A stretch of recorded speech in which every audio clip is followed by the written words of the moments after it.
जो तू है तो मैं,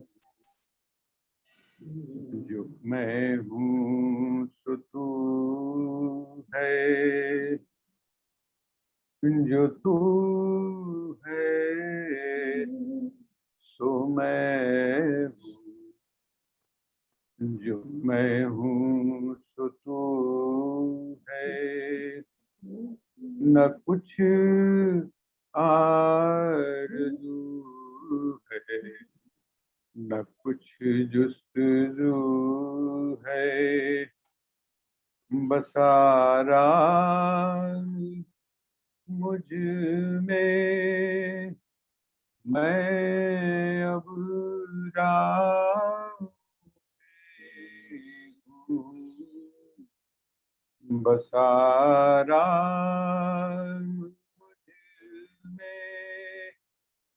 मैं अब राम हूँ। न एक है न दो है, सदा तू ही तू है। न एक है न दो है, सदा तू ही तू है।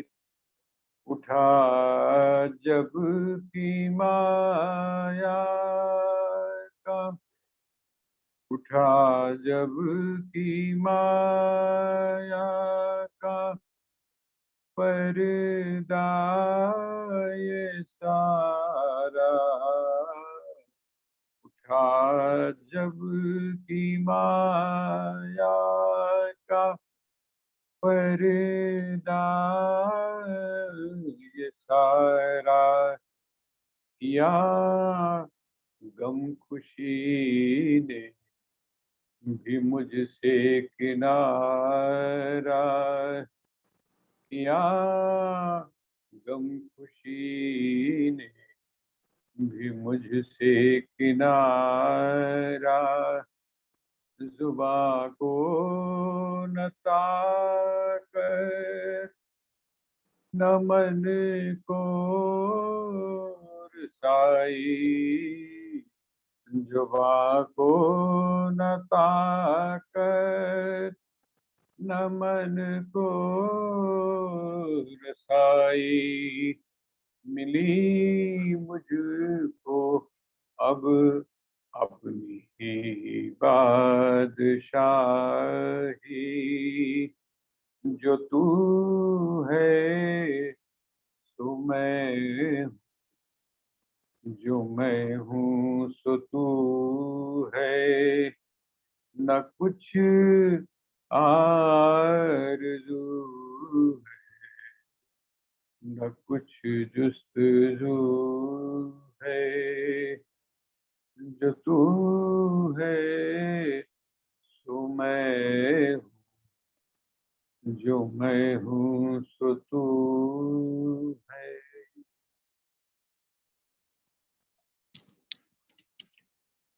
श्रीमद् भगवद गीता के इस सत्र में आप सभी का हार्दिक स्वागत है। आइए, हमने 8वां जो अध्याय है उसकी पूर्णता की थी हमने, और जैसा कि आप सभी जानते हैं कि इन अध्यायों में वैसे तो जीना जो है उसकी कला बताई गई है। मतलब श्रीमद् भगवद गीता को हम इसलिए संपूर्ण कहते हैं क्योंकि इसमें जीवन के प्रत्येक पक्ष का विवेचन, हमारा जन्म, हमारी मृत्यु और जन्म और मृत्यु के बीच में जो हमारे जीवन में आने वाले हर्ष, विषाद, लाभ, हानि आदि जो द्वंद्व हैं, उन द्वंद्वों की भी चर्चा बहुत विस्तार से की गई है।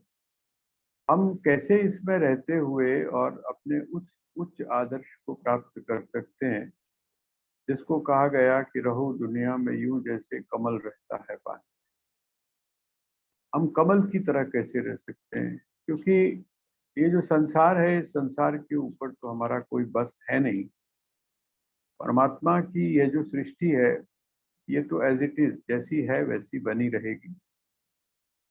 अगर हम इसके तथ्य को समझने की कोशिश करें, इसके रहस्य को जानने की कोशिश करें, और हमको थोड़ा बहुत अगर समझ में आ जाए, और साथ ही उसके जो विभिन्न पक्ष हैं उनके बारे में जब जब हम जान जाते हैं, और वो भी कब कैसे, तो कहते हैं गुरुमुख होकर। अभी आप लोगों ने पीछे एक पर्व मनाया, बड़ा पवित्र पर्व था वो। बाकी तो पर्व तो सारे ही अच्छे होते हैं, लेकिन इस पर्व की एक अपनी विशेषता रही। और वो पर्व किस रूप में है, क्योंकि ज्ञान का पर्व है। ये जो पर्व है, ये ज्ञान का पर्व है। इसमें ज्ञान का जो रूप है, ज्ञान का जो स्वरूप है, जिसको हम सदगुरु बोलते हैं, उसकी हम अर्चना करते हैं, उसके प्रति हम कृतज्ञता का ज्ञापन करते हैं। इसी तरह जो ज्ञान का स्वरूप है, जिसको हम वेद बोलते हैं, अपने शास्त्र बोलते हैं, उनके प्रति हम कृतज्ञता का ज्ञापन करते हैं। और उन ऋषियों के प्रति भी हम अपनी कृतज्ञता का ज्ञापन करते हैं, जिन ऋषियों की वजह से हमको ये ज्ञान प्राप्त हुआ। उसमें सबसे ज्यादा जो महत्वपूर्ण है वो है महर्षि व्यास। तो इसीलिए इसका नाम व्यास पूर्णिमा भी कहा गया। और एक इसकी हमारी जो सांस्कृतिक जो धरातल है, उस पर बहुत महत्वपूर्ण इसकी भूमिका है। जैसे सत्र प्रारंभ होते थे विद्यालयों के, आजकल भी सत्र प्रारंभ होते हैं, इसको बोलते हैं हम न्यू सेशन। ये जो न्यू सेशन शुरू होता था, ये गुरु पूर्णिमा के बाद प्रारंभ होता था। सदगुरु की अर्चना करने के बाद, उसका उसका पूजन करने के बाद, तब जो विद्यार्थी थे, उन विद्यार्थियों की गुरुकुलों में और ऋषिकुलों में जो ज्ञान की परंपरा थी, अर्थात जो कक्षाएं थी, वो प्रारंभ हुआ करती थी। ये एक इसका विशेष महत्व था, क्योंकि जब ब्रह्मचारी अर्थात बच्चा जब वहां पर जाता था, तो उसको ब्रह्मचर्य की दीक्षा दी जाती थी। सबसे पहली दीक्षा गुरु के द्वारा, जिसको हम शिक्षा गुरु बोलते हैं, तो शिक्षा गुरु के द्वारा दी जाती थी यज्ञोपवीत संस्कार। अर्थात आज से आप यज्ञ के अधिकारी बन गए। ये जो यज्ञोपवीत आपने पहना, तो इसका मतलब यज्ञ के आप अधिकारी बन गए। आज से आपका जो जीवन है वो परिवर्तित हो गया। ये सांसारिक दृष्टि से। इसका मतलब जिसको हम बोलते हैं ना द्विज, द्विज द्विज का अर्थ क्या होता है? द्विज का अर्थ होता है जिसका दोबारा जन्म हुआ। तो वो जो बच्चा आया, वो संस्कार थे उसके पास, लेकिन वो सुप्त संस्कार थे, सोए हुए संस्कार थे। उनको जागृत करने के लिए और उनको एक अंकुरित करने के लिए जो कार्य प्रारंभ किया, वो किसने किया? शिक्षा गुरु ने प्रारंभ किया। उसने उसको गायत्री मंत्र की दीक्षा दी, और गायत्री मंत्र की दीक्षा देने के बाद में उसने बताया कि अब तुम ब्रह्मचर्य का आचरण अपने जीवन में लाओ, अपने ऊपर आत्म संयम लाओ, प्राणायाम आज के बाद तुम करो। संध्या अर्थात कम से कम 2 वर्ष, 2 समय, प्रातः और सायं तुमने संध्या करनी है। तो जिसकी चर्चा हमने पिछले अध्याय में की है, प्राणायाम की, कि किस प्रकार ध्यान हम लगाएं, किस प्रकार हम प्राण का अभ्यास करें, इसकी जो शिक्षा है वो प्रारंभ से, बचपन से दी जाती है। तो ये भी एक इसका सांस्कृतिक महत्व है। और आप सभी जानते हैं कि 2 तरह की परंपराएं हमारे यहाँ हैं श्रावण को लेकर। और जिस समय आपने रामायण का आस्वादन किया था, तो उस रामायण में आपको संकेत दिया था कि बाली को तो मार दिया। अब जब बाली को मार दिया, तो जो कंडीशन थी, जो एग्रीमेंट था, वो एग्रीमेंट ये था कि तुम मेरा काम करो, मैं तुम्हारा काम करूँ। बाली ने कहा था कि आप मेरा कार्य कर दो। मेरा कार्य क्या है? तो कहते हैं मेरा कार्य यही है कि मेरे शत्रु का संहार। मेरा सबसे बड़ा शत्रु कौन है? तो कहते हैं बाली है। मेरा जो भाई है वही मेरा सबसे बड़ा शत्रु है। और जिस समय उस शत्रु को भगवान राम ने मार दिया, बाली का वध हो गया। अब बाली के वध होने के बाद में जो वह सुग्रीव है, सुग्रीव कहता है अब मेरी बारी है आपकी जो बात है उसको पूरा करने की। इसका मतलब अभियान शुरू किया। और आप सभी जानते हैं कि भगवान ने क्या उस समय कहा। उन्होंने कहा कि नहीं, वर्षा का प्रारंभ हो चुका है।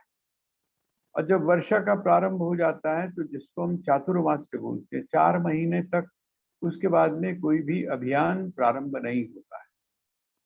हम लोग आश्चर्यचकित हैं कि बहुत सारी दुर्घटनाएं पर्वतों में होती हैं, पहाड़ों में होती हैं, नदियों में होती हैं। उसका कारण क्या है कि हमने अपनी संस्कृति के उस स्वरूप को नहीं समझा। अभी आप जब उत्तराखंड के अंदर जाते हैं या ऐसे स्थलों पर जाते हैं जहाँ पर पर्वत हैं, तो ऊपर से चट्टान गिरी, ऊपर से पर्वत जो है वो स्खलित हुआ और गाड़ियां उसके नीचे आ गई। दोष किसका है? दोष जो है वो पर्वत का नहीं है, क्योंकि उसके साथ तो वैसी ही प्रक्रिया। नदियों में जो सूखी नदियां हैं जिनको हम बरसाती नदी बोलते हैं, उसमें प्रवाह आया और बह गए, इसमें किसी की गलती नहीं है। इसमें वो जो प्रकृति का जो परिवर्तन है उसकी सूचना हमारे शास्त्रों में पहले से दे दी गई कि आप इस समय। और फिर एक बड़ा विलक्षण सी बात है, कहा गया कि 4 महीने तक ये जो चातुर्मास्य होता है, इस 4 महीने तक आपने नदियों में स्नान नहीं करना है। हम लोग भागते हैं ना हरिद्वार, और हरिद्वार जाके हम सोचते हैं कि हर की पौड़ी पर स्नान करेंगे। लेकिन यदि आप शास्त्र की आज्ञा को देखें तो उन्होंने कहा कि नहीं, चातुर्मास्य में आपने स्नान नहीं करना है। खास करके गंगा आदि जो नदियां हैं इनमें क्यों? क्योंकि अभी तक जो इसमें आ रहा था वो तो पवित्र जड़ी बूटियां थी, पवित्रता थी। लेकिन अब जो आ रहा है वो मिट्टी है। आप देखेंगे मिट्टी ही मिट्टी होती है, और उस मिट्टी के साथ में आने वाली बहुत सारी चीजें ऐसी हैं प्रकृति की जो दूषित होती है। इसीलिए जो नदियां हैं, इस समय नदियों का जो उफान है उसको दूषित माना गया, नदियों में स्नान करना वर्जित किया गया। अर्थात यह है कि कोई भी जो अभियान होता था वो अभियान इस समय नहीं होता था। आप अंदाज लगाइए कि 4 महीने तक भगवान राम ने निर्देश दिया कि अब आज के बाद में ये अभियान नहीं प्रारंभ हो सकता होगा। आप शास्त्र की उस मर्यादा को देखिए जिसका पालन श्री राम ने किया। क्या आप समझते हैं कि 4 महीने तक जिस सीता के बिना वो एक पल भी नहीं जीवित रह सकते, एक पल भी रह नहीं सकते, और स्वयं उन्होंने कहा कि 4 महीने के बाद, अर्थात जब बरसात समाप्त होगी और नई ऋतु जब आएगी, सब कुछ जब प्रकृति में जो परिवर्तन सहज रूप से होता है वो जिस समय रुक जाएगा, तब हम अपने इस अभियान को शुरू करेंगे। तो वो क्या कारण है? शास्त्र की आज्ञा। आप किसी भी परिस्थिति में क्यों ना हो, लेकिन शास्त्र को आपने ऊपर रखना है। ऋषियों की जो वो परंपरा है, वह जो प्रकृति के नियम है उनका आपने पालन करता है, और जब जब उसकी उपेक्षा होती है तो उसका परिणाम होता है। और हम दोष किसको देते हैं? हम दोष देते हैं प्रकृति को। दोष हमारा है, दोषी हम हैं, लेकिन हम उसका दोष देते हैं प्रकृति को। तो ये आज के बाद क्या होता था? चातुर्मास्य होता था। उस चातुर्मास्य में आप सभी घरों में होते थे। जो भी बाहर भी गए होते थे वो लोग भी सब अपने अपने घरों में आ जाते थे। और घरों में आने के बाद अब आप क्या करेंगे इस मौसम में? खाना पीना बहुत संयमित होता था, भारी चीजें आप नहीं खाते थे, तली हुई चीजें। आजकल तो है कि भाई चलो बारिश हो गई है तो पकौड़े खा लो, है ना, तली हुई। वो ऐसी चीजें, गरिष्ठ चीजें नहीं खानी है जो आपको हजम होने में दिक्कत करें। सरल सहज चीजें खानी है। एक समय खाने का विधान था, आप एक समय खाइए और एक समय आप जो है वो। और फिर क्या करिए आप? ये जो 4 महीने हैं इसका सदुपयोग आप कैसे करें? अब तो मुझे लगता है कोरोना ने आपको सदुपयोग करना सिखा दिया है ना? घर में रहकर किस प्रकार से समय का सदुपयोग किया जाए, इसकी काफी जानकारी इस मौसम ने आपको, ये जो बीता है पीछे, इसने बता दिया है। तो कैसे करें? कहते हैं यही है कि आप सकारात्मक जो सोच है, पॉजिटिव जो सोच है, उस पॉजिटिव सोच को आप अपने जीवन, और उसका सबसे अच्छा जो तरीका है वो क्या है? वो आप अपने आप को आध्यात्मिक चिंतन में लगा, धार्मिक अनुष्ठान करें, भगवान शिव की आराधना करें, और उसके बाद जो शास्त्र है उस शास्त्र का अध्ययन करें, और शास्त्र का अध्ययन करने के साथ आप जो है ध्यान, मेडिटेशन आदि भी करें। ये एक था कि आपने ये जो 4 महीने हैं, इन 4 महीनों को कैसे, अब आप सोच कर देखिए, वर्ष में यदि आपने 4 महीने अपने शरीर के ऊपर, अपने मानसिक शरीर के ऊपर यदि ध्यान दिया, तो आपको कितनी खुराक मिल गई। अब वो जो खुराक है वो एक तरह से जो वर्ष में आने वाले जो पर्व हैं उसको एक तरह से बूस्टर का काम करते थे वो, लेकिन आपके अंदर इम्यूनिटी होती थी।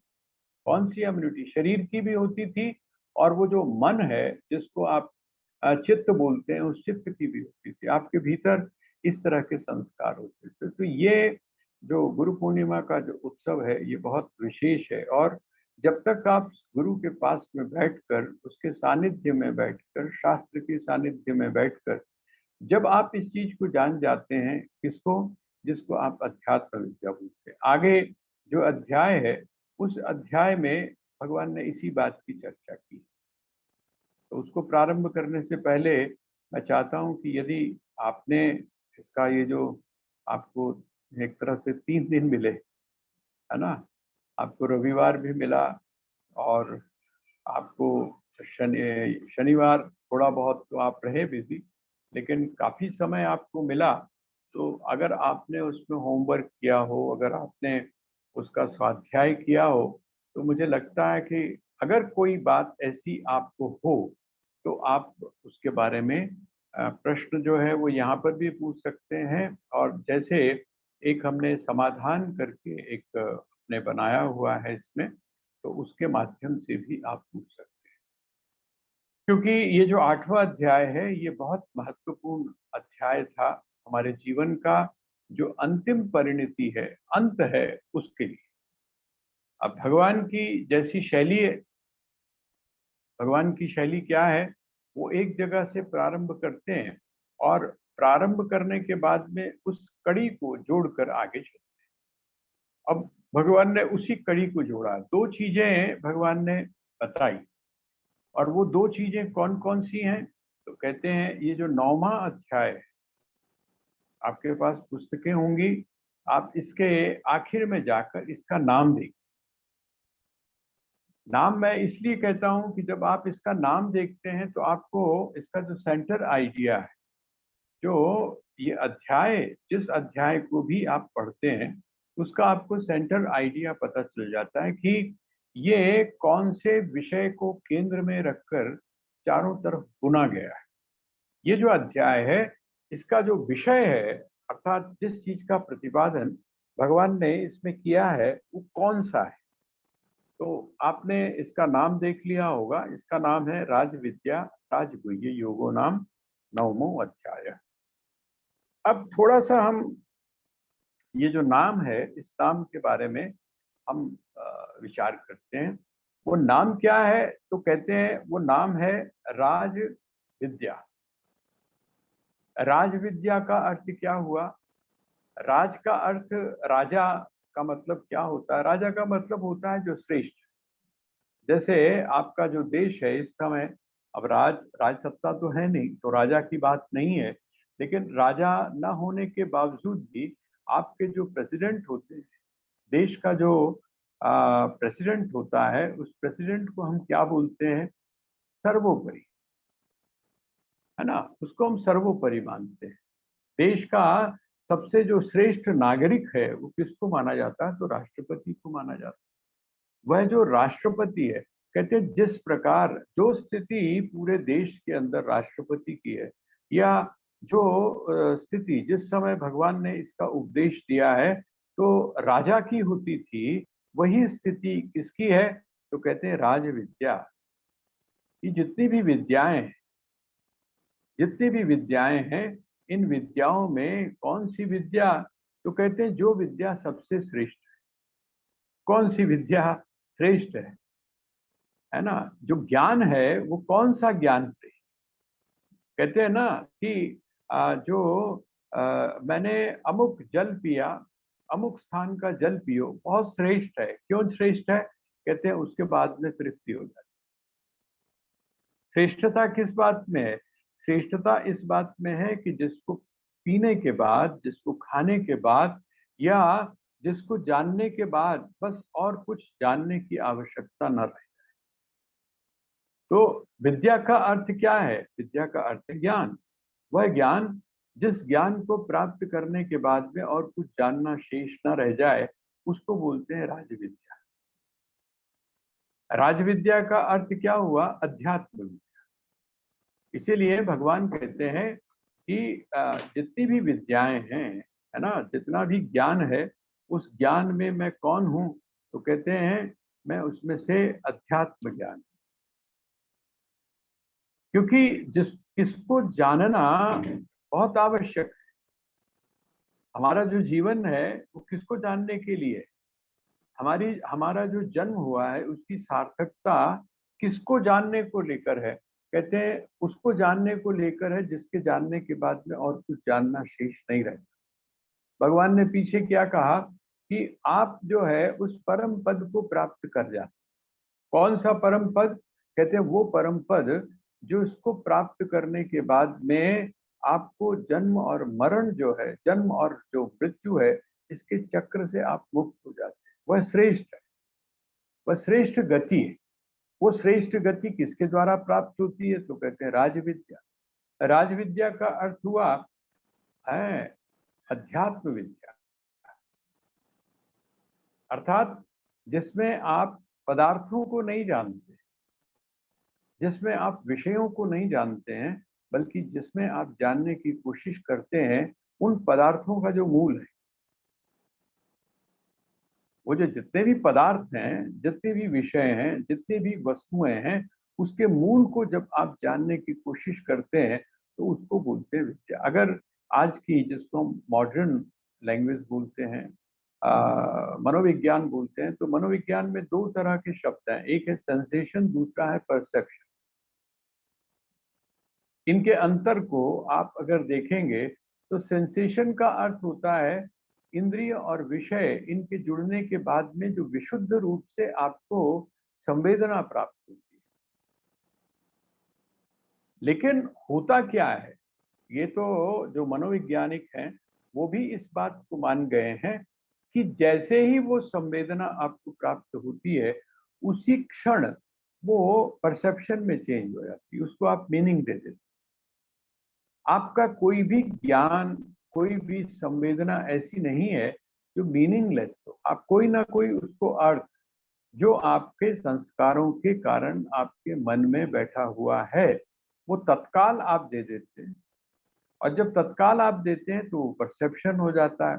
और जो परसेप्शन होता है उसी को हमारे यहाँ वेदांत में एक शब्द प्रयोग किया, एक सिद्धांत है बहुत बड़ा, वो सिद्धांत है दृष्टि सृष्टिवाद, और एक है सृष्टि दृष्टिवाद। दृष्टि सृष्टिवाद का अर्थ क्या है कि जैसे आपकी दृष्टि होती है वैसे ही आप सृष्टि का उपार्जन करते हैं। जैसी आपकी दृष्टि होती है, आपकी दृष्टि अगर अच्छी है तो आपको चारों तरफ अच्छे अच्छे लोग दिखाई देते हैं। जब आप बहुत प्रसन्न होते हैं, जब आप बहुत खुश होते हैं, तब क्या होता है? आपको ऐसा लगता है कि प्रत्येक व्यक्ति जो है वो प्रसन्न है। और जब आप दुखी होते हैं तो आप जिधर की भी तरफ नजर डालते हैं, आपको लगता है इस दुनिया में दुख के अलावा और कुछ है ही नहीं।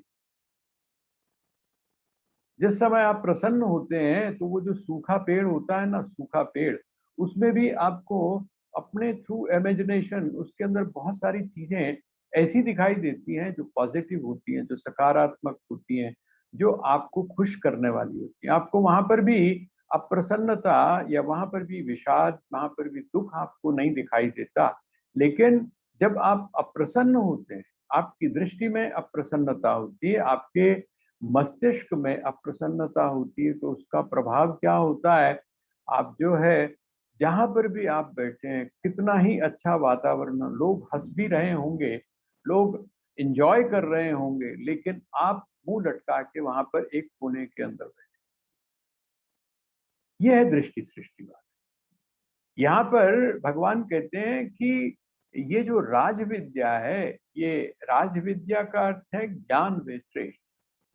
इसको प्राप्त करने के बाद फिर आपको मुंह लटकाने की आवश्यकता नहीं। तो भगवान ने दो शब्दों का, जैसे मैंने आपको कहा और वो हमको थोड़ा सा स्पष्ट हो जाए, राजविद्या का अर्थ हुआ अध्यात्म विद्या, और दूसरा एक शब्द का भगवान ने प्रयोग किया है, ये जो 9वां अध्याय है, 9वां अध्याय, इसके श्लोक नंबर 2 में आप देखिए।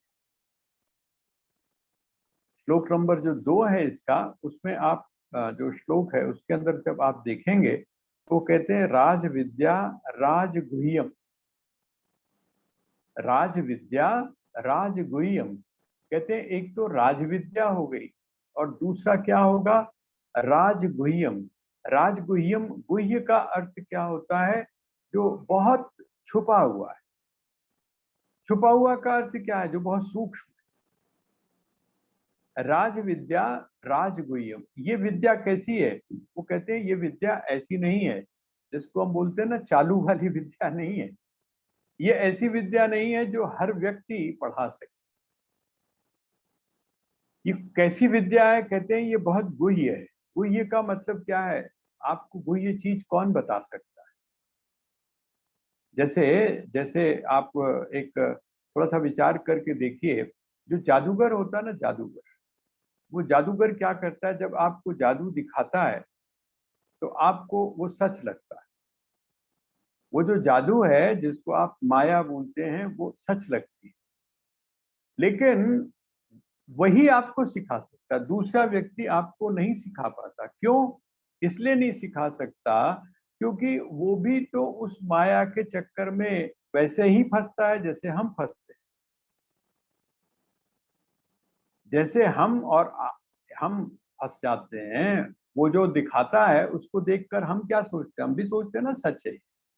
अब जो उस चीज को सच मान रहा है, वो आपको क्या सिखाएगा? सिखाता कौन है? सिखाता वो है जो स्वयं जादू। तो वह जो गुह्य चीज है, जो रहस्यमय चीज है, उसके रहस्य को कौन खोलता है? कहते उसके रहस्य को वो खोलता है जो उसको जानता है। इसलिए ये जो अध्यात्म विद्या है, जिसको आप लोग सीखने का प्रयास कर रहे हैं, हम लोग बैठकर जिसके बारे में स्वाध्याय या चिंतन कर रहे हैं, ये कौन सी विद्या है? ये विद्या है राजविद्या, और साथ में ये है गुह्यतम विद्या।